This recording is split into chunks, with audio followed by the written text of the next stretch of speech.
Hello friends, welcome to my YouTube channel Maitreya tutorial. तो friends, अभी तक हमने जैव पराक्रम से दो टॉपिक पढ़ लिए हैं। पहला था पाचन तंत्र, जो पोषण के अंतर्गत पढ़े थे, और दूसरा परिवहन तंत्र, जिसमें हमने ब्लड के बारे में, हार्ट के बारे में ये सब पढ़ा था। अब हम थर्ड टॉपिक पढ़ने वाले हैं, श्वसन तंत्र। श्वसन तंत्र, परिवहन तंत्र और पाचन तंत्र, ये तीनों एक दूसरे के पूरक होते हैं। जब हम लोगों के शरीर में पाचन क्रिया होती है, भोजन पचता है, तो पाचन में होता क्या है, बड़े अणु छोटे छोटे अणुओं में, टुकड़ों में तोड़ दिए जाते हैं। जैसे पहले तो फिजिकल तोड़े जाते हैं, बड़ा बाइट हम खाते हैं वो छोटे छोटे हो जाते हैं, एकदम लुगदी के फॉर्म में हो जाते हैं। उनमें केमिकल रिएक्शन होता है। केमिकल पाचन जब होता है, रासायनिक पाचन, उसमें जैसे कार्बोहाइड्रेट खाए उससे ग्लूकोज बना, प्रोटीन खाए अमीनो एसिड बना, फैट से फैटी एसिड बना, ग्लिसरॉल बना। उसी तरह कार्बोहाइड्रेट से जब ग्लूकोज बनता है तो ग्लूकोज परिवहन द्वारा ऊतक कोशिकाओं तक पहुंचता है। वहाँ पर ऊतक कोशिकाओं पर श्वसन द्वारा ऑक्सीजन पहुंचता है। ऑक्सीजन फेफड़े में पहुंचता है, फिर फेफड़े से परिवहन द्वारा वहाँ पे ऊतक कोशिकाओं तक ऑक्सीजन पहुंचता है। फिर ये दोनों जब ग्लूकोज और ऑक्सीजन मिलते हैं तो मिलके अंतःकोशिकीय श्वसन द्वारा एटीपी का निर्माण करते हैं। और एटीपी आपको पता है क्या है? एटीपी हमारे शरीर की क्वाइन एनर्जी है। क्वाइन एनर्जी के मतलब एक एनर्जी है जो हमें ग्लूकोज से मिली, फैट से मिलता है। ग्लूकोज भी डायरेक्ट यूज होता है एज ए एनर्जी के रूप में। लेकिन जैसे आपके पास 1000 का नोट, आपके पास 2000, 1000 का नोट तो अब किसी के पास होता ही नहीं है, 2000 का नोट है, 500 का नोट है, 100 का नोट है, और आपके पास कुछ 10, 20, 50 या 2, 4, 5 इसके सिक्के हैं। तो आपको अगर कहीं 2 रुपये का काम है तो आप तुरंत 2 रुपये देंगे, ना कि किसी को 500 देने लगेंगे। तो ये जो 2 रुपये हैं, 10 रुपये हैं, 50 रुपये हैं, इन सबको हम, ये सब हमारी क्या हुई, ये सब हमारी मुद्रा है, मतलब कॉइन्स हैं, जिन्हें हम, हमारी कॉइन्स अमाउंट हैं, जिन्हें हम सिक्कों के रूप में या छोटे छोटे अमाउंट में रखते हैं। उसी तरह एटीपी जो है वो हमारी मुद्रा ऊर्जा है। उसे हम जब चाहें, मतलब उसे हमेशा यूज किया जाता है। छोटे से भी काम हुए कोई तो तुरंत ग्लूकोज नहीं टूटने लगता है। ग्लूकोज टूट के एटीपी में कन्वर्ट होके स्टोर रहता है पहले से ही। कोई हमें ज़रूरत होती है जैसे, तुरंत हम यूज कर लेते हैं। और एटीपी को कोशिका की सबसे उच्च ऊर्जा का अणु माना जाता है। ये हमें जितने सबसे ज़्यादा एनर्जी एटीपी से ही मिलती है। इसीलिए जब हम सांस नहीं ले पाते हैं तो क्या, चल नहीं पाते हैं, लेकिन जब सही से सांस नहीं ले पाते हैं तो जब हम सही से सांस नहीं ले पाते हैं तो हमारे शरीर में ढीलापन आ जाता है, थकावट तुरंत लगने लगती है। क्या वहाँ फैट तब और ग्लूकोज नहीं होता है? होता है, लेकिन एटीपी सबसे उच्च ऊर्जा, सबसे ज़्यादा एनर्जी देने वाला अणु है। ये कोशिकाओं द्वारा आवश्यक ऊर्जा का भंडारण कर ऊर्जा की पूर्ति करने में सक्षम होता है। सबसे ज़्यादा सक्षम कोई अणु है हमारे बॉडी में एनर्जी देने के लिए तो ग्लूकोज से बना हुआ एटीपी ही होता है। ये तो था श्वसन का इंट्रो। अब हम श्वसन में आगे पढ़ते हैं। श्वसन की परिभाषा क्या है? सबसे पहले श्वसन की परिभाषा जानते हैं सिंपल में, कि हमारा वातावरण से या बाहर से, वायुमंडल से गैसों का लेना और उन्हें बाहर निकालना। जो हमारी ज़रूरत से ज़्यादा हो जाती हैं वो भी बाहर हो जाती हैं, और जो हमारे शरीर में कोई हानिकारक गैसें हैं, जैसे कार्बन डाइऑक्साइड हो गया, और जो भी रहती हैं, नाइट्रोजन हो गया, सल्फ़र वल्फ़र ये सब हो गया, ये सल्फ़र नहीं, नाइट्रोजन हो गया, जलवाष्प हो गए, ये सब हमारी बॉडी से जो बाहर होते हैं, उन्हीं की क्रिया को श्वसन कहा जाता है।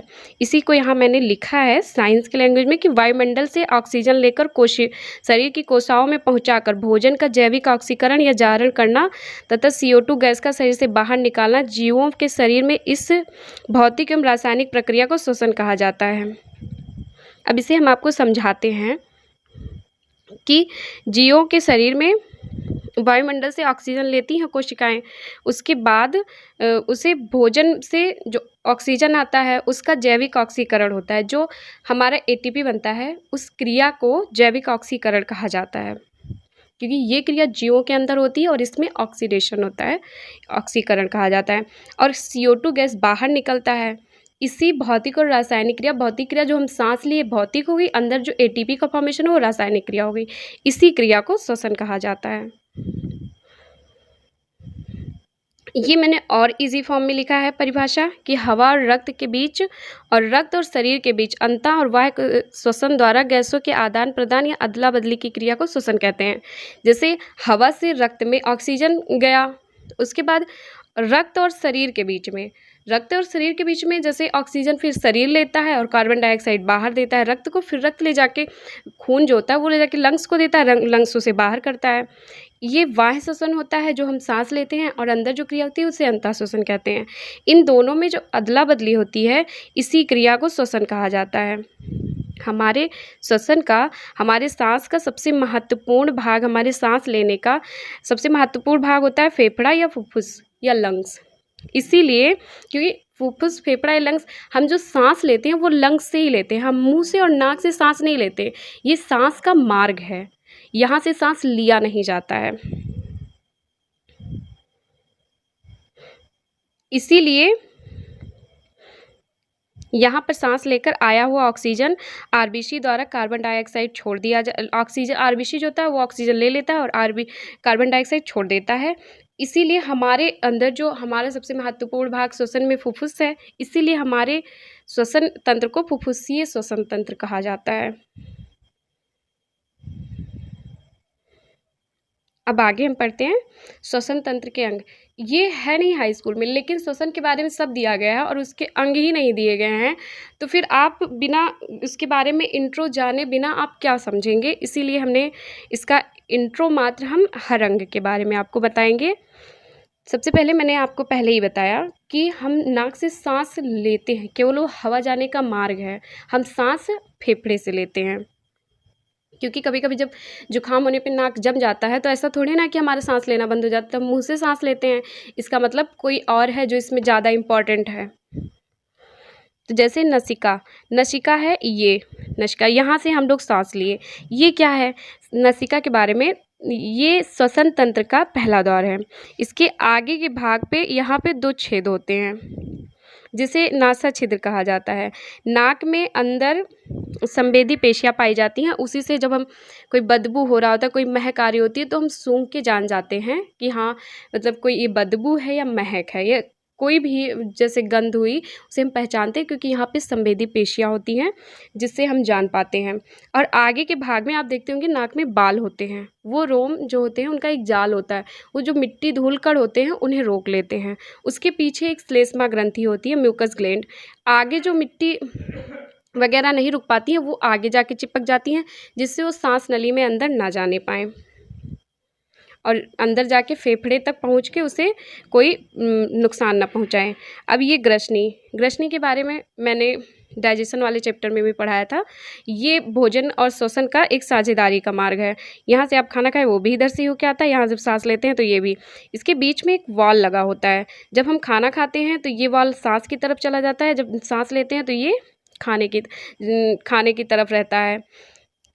और इसका जो होता है 3 भाग में इसे कहा जाता है। पहला कहा जाता है नेजोफेरिंग्स, ये मुख्य ग्रसनी के सामने यहाँ के भाग को कहा जाता है ओरियोफेरिंग्स, और यहाँ आगे इस पार्ट को कहा जाता है लैरिंगोफेरिंग्स। इसके पार्ट नहीं, एक एक मतलब जैसे कोई रास्ता है, कुछ दूर उसका नाम दूसरा पड़ गया, कुछ दूर उसका नाम दूसरा पड़ गया, उसी तरह ये भी है। जैसे आप एक रास्ते से जा रहे हैं, बीच में जहाँ ट्रेन आती है और बस गाड़ी भी, जो एक क्रॉसिंग रोड होता है सिग्नल वाली जगह, उसे हम सिग्नल कहते हैं, क्योंकि वहाँ से ट्रेन भी जाती है, वहाँ से बस गाड़ी भी जाती है तो वो मेन सड़क ही ना।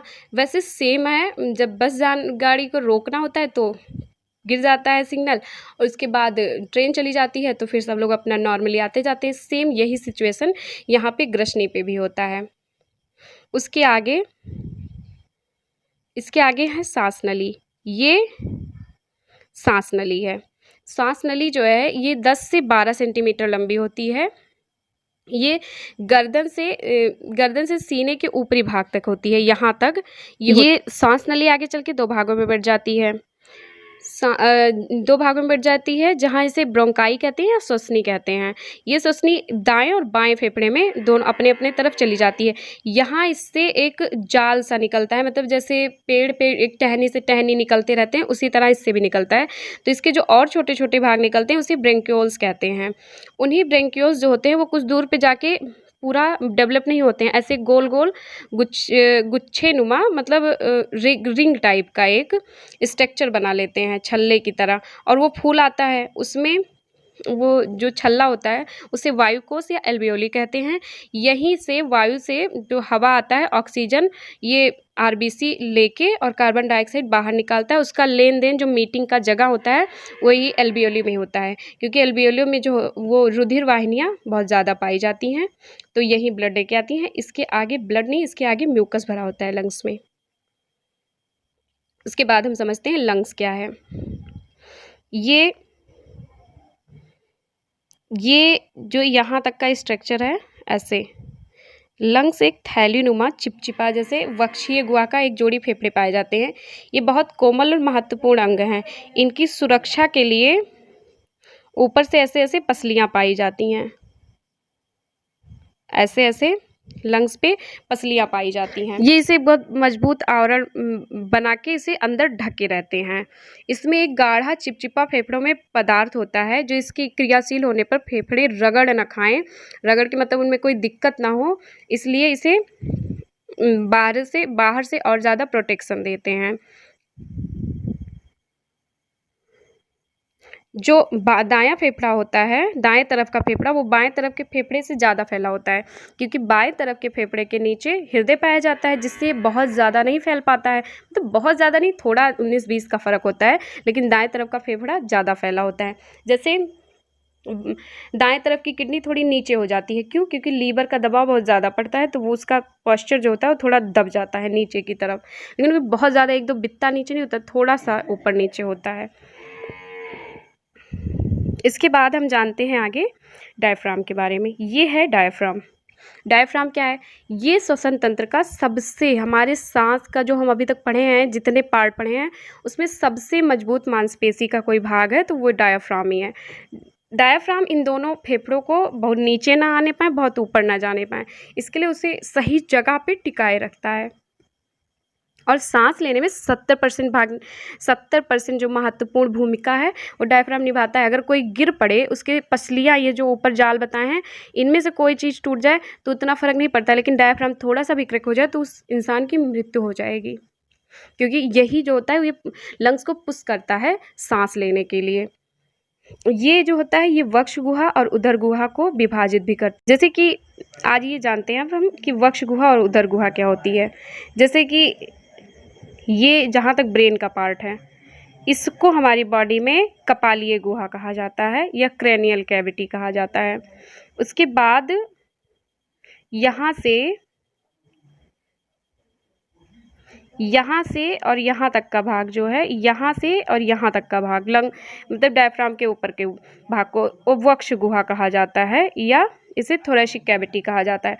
थोरेसिक कैविटी में कौन कौन से अंग होते हैं, ये कभी कभी क्वेश्चन में आता है। तो लंग्स होते हैं, हार्ट होता है, और ऊपर जो नोज वोज ये सब हुआ, ये सब कपालीय गुहा में नहीं आएंगे, लेकिन वक्ष गुहा में भी नहीं आते, ये वक्ष गुहा के भी ऊपर है, गले से ऊपर होते हैं। उसके बाद ये नीचे के जो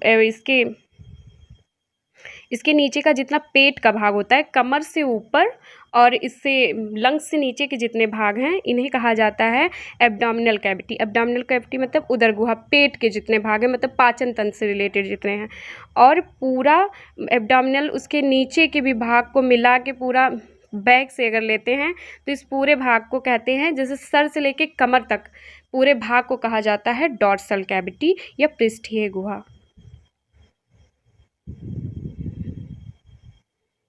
अब हमें लगता है कि वक्ष गुहा और उदर गुहा जान गए होंगे। आप लोगों को जो भी कन्फ्यूजन हो वो आप फिर से कमेंट करके नीचे पूछ सकते हैं। हो सकता है कोई चीज़ ऐसी हो जो मैं बहुत अच्छे से एक्सप्लेन ना कर पाई हूँ। अपने हिसाब से तो बहुत अच्छे से एक्सप्लेन करना और बहुत इजी वे में समझाने की कोशिश करती हूँ। जो एल्वियोली होती है उसे वायुकोश और कूपिकाएँ भी कहते हैं। हमारे दोनों लंग्स को मिलाकर, दोनों फेफड़ों को मिलाकर 30 करोड़ कूपिकाएँ हमारे शरीर में होती हैं। शरीर में नहीं, फेफड़े में होती हैं। अब श्वसन की क्रिया विधि जानते हैं। श्वसन की दो क्रिया होती है, वाह्य श्वसन, अंतः श्वसन। वाह्य श्वसन में भौतिक, पहले सबसे हम देखते हैं वाह्य श्वसन क्या होता है। वाह्य श्वसन का पूरा प्रोसेस हम यहाँ समझा देते हैं, आगे हम लिखे हुए हैं। जैसे कि हम सांस लिए, सांस लेने, जैसे आप सांस लीजिए तो सांस आप जब लेते हैं तो आपका जो डायफ्राम होता है थोड़ा ऊपर उठ जाता है, लंग्स भी थोड़ा ऊपर उठ जाता है, उसके बाद पेट थोड़ा बाहर निकल आता है, और जब आप सांस छोड़ते हैं तो फिर से सब अपने सामान्य स्थिति में आ जाता है। यही है वाह्य श्वसन। इसमें जो प्रोसेस होता है, जैसे कि यहाँ ऑक्सीजन लिए, ऑक्सीजन आके फिर से ब्लड में मिला, ब्लड से CO2 निकला, ब्लड से CO2 निकला और CO2 फिर से जाके बाहर रिटर्न हुआ। ये हो गया वाह्य श्वसन का प्रोसेस। वाह्य श्वसन में एक इम्पॉर्टेंट टॉपिक होता है जिसे ब्रीदिंग कहते हैं। तो ब्रीदिंग अक्सर बोर्ड में क्वेश्चन इसका परिभाषा पूछा जाता है। वाह्य श्वसन 5 पदों में पूरा होता है। ये मैंने बताया, ब्रीदिंग जो हम सांस लिए, गैसों का, वायु का रुधिर से मिलना, फिर रुधिर से निकलना गैसों का, ये सब हम नीचे लिखे हैं, अच्छे से एक्सप्लेन किए हुए हैं, आप नीचे पढ़ सकते हैं। बाकी इन शॉर्ट हम आपको ऊपर सब समझा चुके हैं। जैसे श्वासोच्छ्वास ब्रीदिंग हो गया, जो हम सांस लेते हैं, सांस में ऑक्सीजन ले कार्बन डाइऑक्साइड बाहर निकाले, ब्रीदिंग हो गया। फिर वायु में रुधिर गैसों का विनिमय, मतलब कार्बन डाइऑक्साइड, नाइट्रोजन, ये सब गया, फिर ये सब रिटर्न हुआ। ये सब जो ब्लड और इसके ऑक्सीजन के, ब्लड और वायु के बीच जो होता है, रुधिर और वायु के बीच जो मीटिंग होती है एल्वियोली में, वो है इसका विनिमय। उसके बाद ऑक्सीजन का परिवहन होता है, फिर ऑक्सीजन हमारी बॉडी में, मतलब ब्लड ले जाता है, RBC ऑक्सीजन को ले जाता है। उसके बाद थर्ड होता है कि वो ले जाता है जब हमारी बॉडी, मतलब लंग्स से लेके गया तो फिर वो टिश्यू सेल्स तक पहुंचाता है। तो इसके बाद का प्रोसेस जो है वो गैसों का, मतलब ऑक्सीजन को टिश्यू सेल्स तक देता है, टिश्यू सेल्स से वो फिर से कार्बन डाइऑक्साइड को लेके आता है। ये इतना इसका प्रोसेस है। यहाँ मैंने ब्रीदिंग की का डेफिनेशन लिखा है कि वायुमंडल की शुद्ध वायु का फेफड़े में पहुंचना तथा अशुद्ध वायु का फेफड़े से बाहर निकलने की क्रिया को ब्रीदिंग कहते हैं। इस क्रिया में बाहरी वायुमंडल और फेफड़ों के बीच गैसों का आदान प्रदान होता है। मतलब रिस्पायरेशन में इतना, एक ही टॉपिक इतना रिपीट होता है, इतना कि आप 1 से 2 बार वीडियो देख लेंगे तो आपको ये पूरा अच्छे से याद हो जाएगा। फिर श्वासोच्छ्वास ब्रीदिंग की भी दो क्रिया होती है, इंस्पिरेशन और एक्सपायरेशन। इंस्पायरेशन जब हमने ऑक्सीजन लिया तब जो हमारे थोड़ा मतलब डायफ्राम ऊपर हुआ, पेट बाहर निकला, उसके बाद जो हमने सांस छोड़ा, एक्सपायरेशन। एक्स मतलब बाहर जाना, एक्सटर्नल, और इंस मतलब अंदर आना। तो जब हम सांस लिए जो चेंजिंग हुई, सांस बाहर की जो चेंजिंग हुई, वही इंस्पायरेशन और एक्सपायरेशन है। वायुमंडल से O2 लेना और फेफड़े में पहुंचाना, ये इंस्पायरेशन हुआ। और ये जो उसके बाद जब मतलब भर की गैसें जो अंदर हुई, उसके बाद का जो रिटर्न किया वो एक्सपायरेशन हुआ।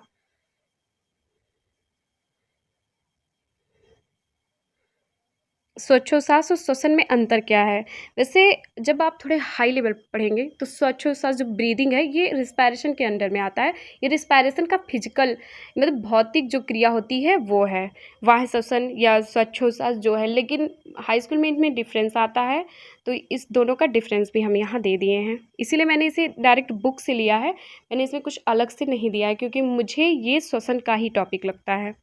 यह क्रिया कोशिकाओं के बाहर होती है, क्योंकि हम सांस लिए, सांस नली और फेफड़े में हुआ। रिस्पायरेशन जो होता है कोशिका के अंदर होती है। आपने अगर आगे पढ़ा होगा 9th में सेल्स के बारे में अच्छे से, तो आपको पता होगा कि कोशिका द्रव्य में ग्लाइकोलाइसिस की क्रिया होती है और माइटोकॉन्ड्रिया में उसकी क्रेब्स साइकिल की क्रिया होती है। ये केवल भौतिक क्रिया, इसमें ऑक्सीजन युक्त तो स्वच्छ वायु ली जाती है और कार्बन डाइऑक्साइड बाहर निकाली जाती है। इसमें ऑक्सीजन जो होता है वो ग्लूकोज से मिलके ATP का फॉर्मेशन करता है। इसमें एंजाइम्स की आवश्यकता नहीं होती है। श्वसन में एंजाइम्स की, अब भाई इतनी बड़ी साइकिल होती है, 2 साइकिल कंप्लीट होगी तो बिना एंजाइम्स के तो होगी नहीं, तो जाहिर सी बात है इसमें एंजाइम्स की ज़रूरत होती है। इसमें ऊर्जा उत्पन्न नहीं होती है ब्रीदिंग में। और रिस्पायरेशन में एनर्जी बनती है जो ATP कहा जाता है जिसे। श्वसन में ऊर्जा का स्थानांतरण कैसे होता है? रिस्पायरेशन एंड एनर्जी एक्सचेंज, ये भी बोर्ड का टॉपिक है। ये अक्सर बोर्ड का मैं देखती हूँ बहुत फेवरेट टॉपिक भी है। श्वसन क्रिया के फलस्वरूप भोजन से प्राप्त ग्लूकोज संचित ऊर्जा एटीपी के रूप में स्थानांतरित कर ली जाती है। इसी को कहा जाता है ऊर्जा का स्थानांतरण। ये देखिए ग्लूकोज है C6H12O6, ये ऑक्सीजन के साथ मिलके कार्बन डाइऑक्साइड बनाया जो बाहर निकल गया, H2O बनाया, जल भी बनता है, और 673 केशियल एनर्जी जो 38 एटीपी है। एक ग्लूकोज से 2 एटीपी का फॉर्मेशन होता है। लेकिन ये इतना 38 एटीपी एक ही प्रोसेस में नहीं बना है, हम आगे से एक्सप्लेन करेंगे कि कितने प्रोसेस में बना है। जब हम एटीपी यूज कर लेते हैं तो एटीपी से एक फॉस्फेट कम हो जाता है, तो वो एडीपी में चेंज हो जाता है। एटीपी का फुल फॉर्म होता है एडेनोसिन ट्राइफॉस्फेट, एडीपी का फुल फॉर्म होता है adenosine diphosphate. Adenosine diphosphate inorganic phosphate के साथ मिलके और एनर्जी के साथ मिलके एटीपी का फॉर्मेशन करता है। फिर जब हम एटीपी से एनर्जी यूज करते हैं तो एटीपी एडीपी के फॉर्म में हो जाती है और इनऑर्गेनिक फॉस्फेट अलग हो जाता है इससे, और एनर्जी बाहर निकल जाती है, वही हमें प्राप्त होती है। आंतरिक या कोशिकीय श्वसन और उनके प्रकार। तो आंतरिक और कोशिकीय श्वसन 2 प्रकार के होते हैं। जो हमने बताया कि ग्लूकोज का ऑक्सीकरण होता है वो 2 पदों में होता है, ग्लाइकोलाइसिस और क्रेब्स साइकिल। ग्लाइकोलाइसिस में जो ग्लूकोज होता है वो पायरुविक एसिड में चेंज हो जाता है। ये यहाँ तक का प्रोसेस यहाँ होता है, पायरुविक एसिड में चेंज हो जाता है। इसके आगे की जो क्रियाएं होती हैं वो ऑक्सीजन के होने और ना होने पे निर्भर करती हैं। अगर ऑक्सीजन प्रेजेंट होता है सेल्स में तो वो वायवीय श्वसन होती हैं, अगर ऑक्सीजन नहीं प्रेजेंट होता है तो अवायवीय श्वसन होती हैं। जब ऑक्सीजन प्रेजेंट होता है तो जो वायवीय श्वसन होती हैं उससे हमें 38 एटीपी का 36 एटीपी का 36 या 32 एटीपी मिलते हैं, और जब नहीं होती है तो हमें 6-7 एटीपी ही मिलते हैं। इसीलिए जब ऑक्सीजन नहीं मिलता है तो हमारा सांस फूलने लगता है और हमें वीकनेस भी लगने लगती है। ग्लाइकोलाइसिस क्रेब्स साइकिल जो होता है, क्रेब्स साइकिल जो होता है वो ऑक्सीजन से नहीं, ग्लूकोज से नहीं स्टार्ट होता है, इसकी क्रिया पायरुविक एसिड से स्टार्ट होती है। जब जो हमारा जैसे कि ये हो गया हमारा सेल, ये इसका एक पार्ट हो गया माइटोकांड्रिया, यहाँ तक पायरुविक एसिड बन जाएगा। पायरुविक एसिड उसके बाद माइटोकांड्रिया में इंटर करेगा। माइटोकांड्रिया में ये जो उसके F1 कण होते हैं उसके अंदर होती है ये क्रिया। हम इसके F1 जब हम सेल्स के बारे में पढ़ेंगे, हमने 9th का नहीं, हमने 10th का ही सीधे स्टार्ट किया। जब 9th का पढ़ेंगे तो हम बताएंगे कि F1 कण में कैसे क्रिया स्टार्ट होती है। तो F1 कण में ये क्रिया स्टार्ट होती है क्रेब्स साइकिल की, वहाँ पे फिर एटीपी का फॉर्मेशन होता है। ये क्रिया पायरुविक एसिड से स्टार्ट होती है। अगर ऑक्सीजन है तो फिर ये चेंज होगा एटीपी में, नहीं तो फिर एथिल अल्कोहल और कार्बन डाइऑक्साइड बनाती है और कुछ एटीपी भी बनते हैं।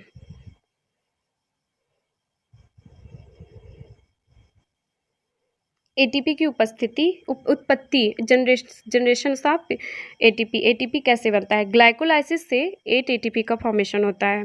फिर ग्लाइकोलाइसिस से स्टील को एंजाइम बनता है, उसमें 6 एटीपी बनते हैं।